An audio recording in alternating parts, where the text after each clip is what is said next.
పేరు సరిత. నేను junior group. నేను నోవాహు గురించి చెప్తున్నాను. నోవాహు అనగా నెమ్మది. నరుల చెడుతనమును భూమి మీద గొప్పదనియు వారి హృదయం యొక్క తలంపులు చెడ్డదనియు దేవుడు చూచి నరులను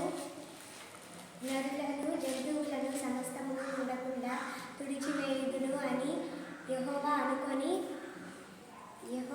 అనుకొని జలప్రలయం రప్పించాడు. అయితే నోవాహు దేవుని దృష్టి యందు కృప పొందిన వాడాయను. దేవుడు